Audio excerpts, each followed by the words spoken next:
Fala aí, galera do oitavo ano, tudo beleza com vocês? E aí, vamos lá para mais uma aula de história, pessoal. Estamos quase acabando a apostila aqui do bimestre, falta pouquinho, né? Mas vamos acabar com chave de ouro aí certinho. Bom, pessoal, a gente parou na página 451 em diante, eu vou falar hoje, tá? Vou acabar de explicar para vocês essa parte da unidade aqui, dos principais pontos, tá? Para a gente começar a fazer os exercícios hoje. Então, nossa meta hoje é da 451, tá? Até a 456 pelo menos. Aí eu começo lá dos exercícios para vocês.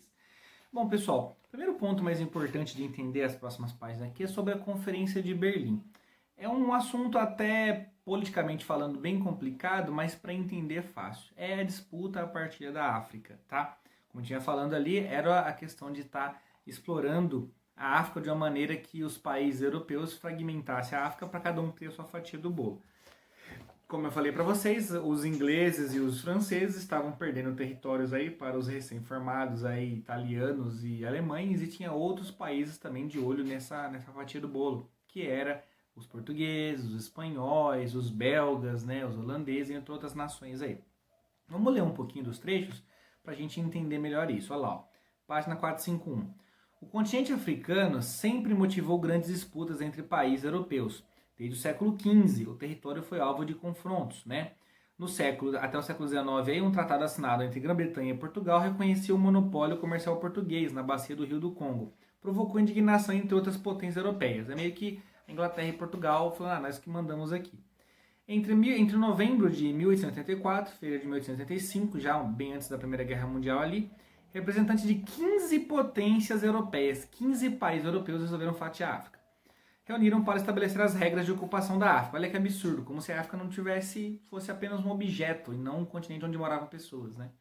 Essa reunião foi conhecida como a Conferência de Berlim. A Conferência de Berlim, pessoal, eu como professor de história, eu tenho como algo absurdo você dividir e rachar o que não é seu, né? É como se alguém chegar na tua casa, chegar um grupo de pessoas, ó, eu vou ficar com a geladeira, vou ficar com a televisão, vou ficar com o computador, vou ficar com as... Sabe? Repartir o que não é seu. É o que a Europa fez com a África, tá? Durante a conferência foram discutidas questões sobre a exploração da bacia do Rio do Congo e também como ocorreria a ocupação no interior do continente, por meio de uma política no interior.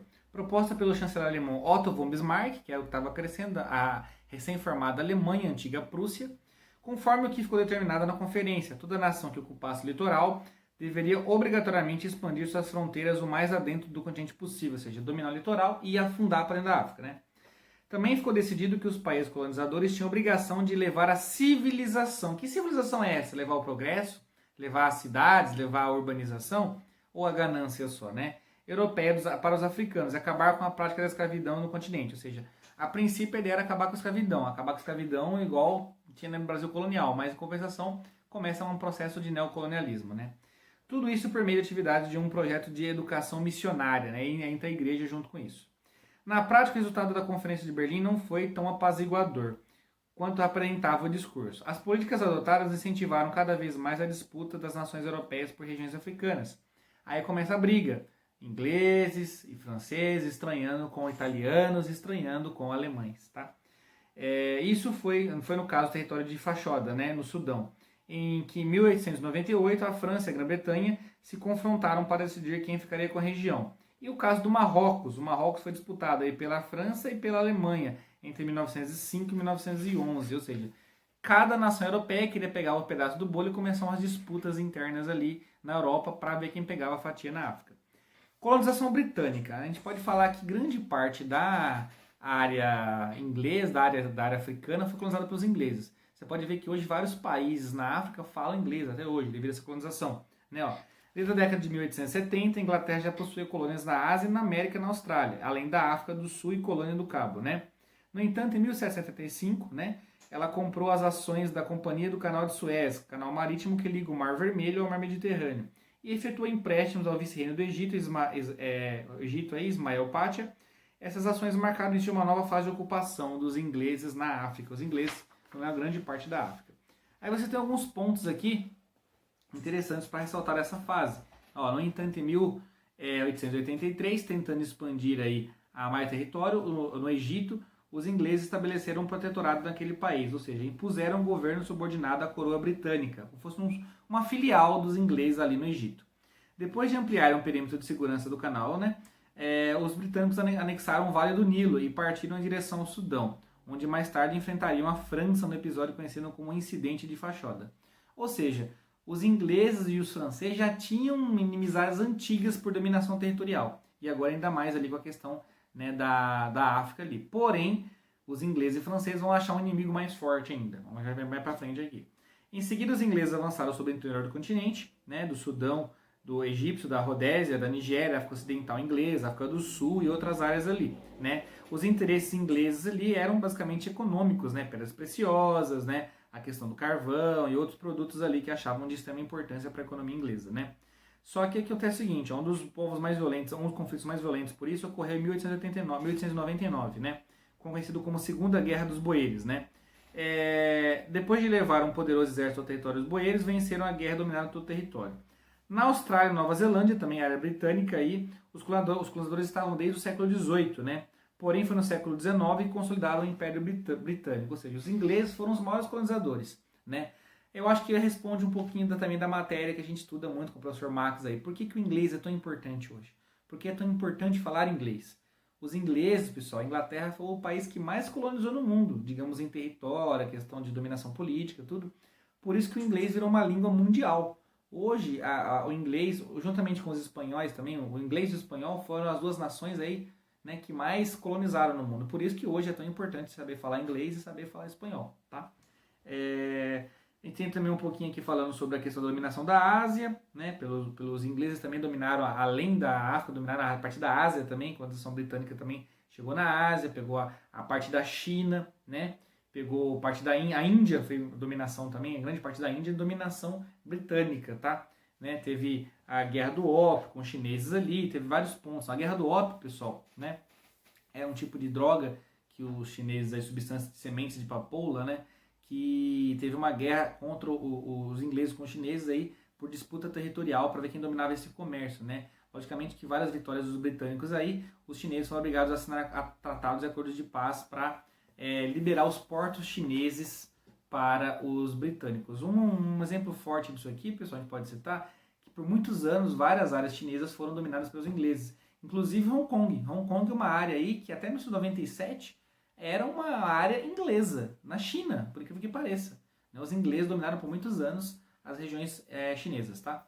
Aí tem um pouquinho depois aqui do Império Português, imperialismo português, né, pessoal? Como os portugueses dominaram, já uma área menor ali, tem a área de Angola, Moçambique, né? Tá destacada no mapa aí, né? Angola e Moçambique. E os portugueses também já haviam com a queda de colonização, porque tinha a questão do Brasil, o Brasil era independente, o forte dos portugueses foi o Brasil. Mas eles também exploraram muita riqueza em Moçambique, Angola e outras áreas aí, né, que foi portuguesa, como Guiné Portuguesa também. E até hoje Angola e Moçambique falam português aí, porque devido à colonização, tá? Aí vocês têm um pouquinho aqui do jogo rápido, uma atividade para fazer bem simples, falando sobre as potências dominadoras europeias no mundo, dominando as áreas da Ásia e da África, tá? Vamos responder as duas questõezinhas bem simples aqui. Aí vocês têm um pouquinho, pessoal, professor, mas como que os ingleses, holandeses, os espanhóis, portugueses, franceses, depois alemães, italianos foram fatiar a África, os africanos não fizeram nada, deixaram invadir o território assim, fácil, né? Pô, na época dos indígenas, elas não tinham pólvora, não tinham para brigar com os colonizadores, para defender o território. E os africanos não fizeram nada? Fizeram, pessoal. Aí é a matéria aqui da 455, que são os principais momentos de resistência ao imperialismo, né?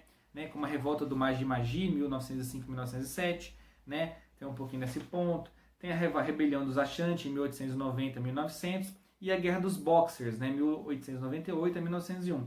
Só que todas essas guerras, essas disputas territoriais aqui, essa tentativa de expulsar os dominadores, digamos assim, os imperialistas, os colonizadores, elas caíram na questão da potência econômica, da potência bélica, da questão do armamento, da questão, né, da cultura também. Então foi imposição. Digamos que eu posso resumir essas três revoltas aqui, né, como três revoltas na qual a Europa, mesmo de várias tentativas de lutas por rebeliões contra os britânicos, contra os povos dominadores, a Europa passou com o rolo compressor dela sobre a África e, né, pegando a riqueza, extraindo ali todo o possível.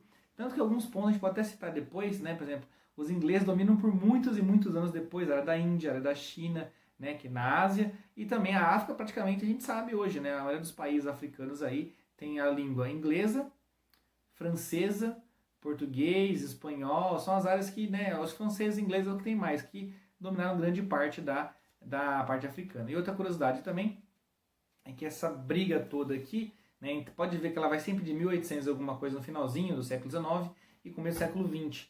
Isso aqui vai ser, digamos que a preparação, o barril de pólvora sendo montado para estourar a Primeira Guerra Mundial, tá? Bom, pessoal, aí a gente termina aqui na 456 os principais pontos que eu falei para vocês aqui, né, que é o mais importante, que mais tem avaliação em ponto aqui, mas leiam na íntegra, peguem todos os detalhes aqui de todas as guerras, porque é importante também entender, é bacana, é curioso, é uma curiosidade interessante, né? E agora vem aqui, pessoal, depois das 456 vem as atividades, tá? Mas atividades eu vou explicar na próxima aula, porque eu vou fazer mais uma aula de explicação de atividades, próxima aula eu vou explicar 457 até a 457 até 462, tá bom? São os exercícios 457 até 462, na próxima aula eu explico. E depois da próxima aula vem com a correção. A gente vai fazer para finalizar o fichamento, o mapa mental, para acabar o conteúdo certinho. Não se esqueçam de me mandar, tá, pessoal? Se vocês me mandarem, eu consigo dar ponto. Se não mandar, eu não consigo dar ponto para vocês, né? Então, mandem para mim conseguir subir a nota de vocês ali o máximo possível para a gente acabar 2020 com chave de ouro aí, tá? Então a próxima aula fica assim, pessoal. A próxima aula é explicação da 457 até 462. Anotem aí e a gente vai fazendo essa sequência aí, beleza? Espero que tenham entendido. Qualquer dúvida que tiver sobre essa unidade, sobre esses exercícios aqui, sobre essa matéria, manda um WhatsApp para mim e eu esclareço com mais detalhes para vocês, tá bom? Caso for necessário. Obrigadão pela atenção e até a nossa próxima aula de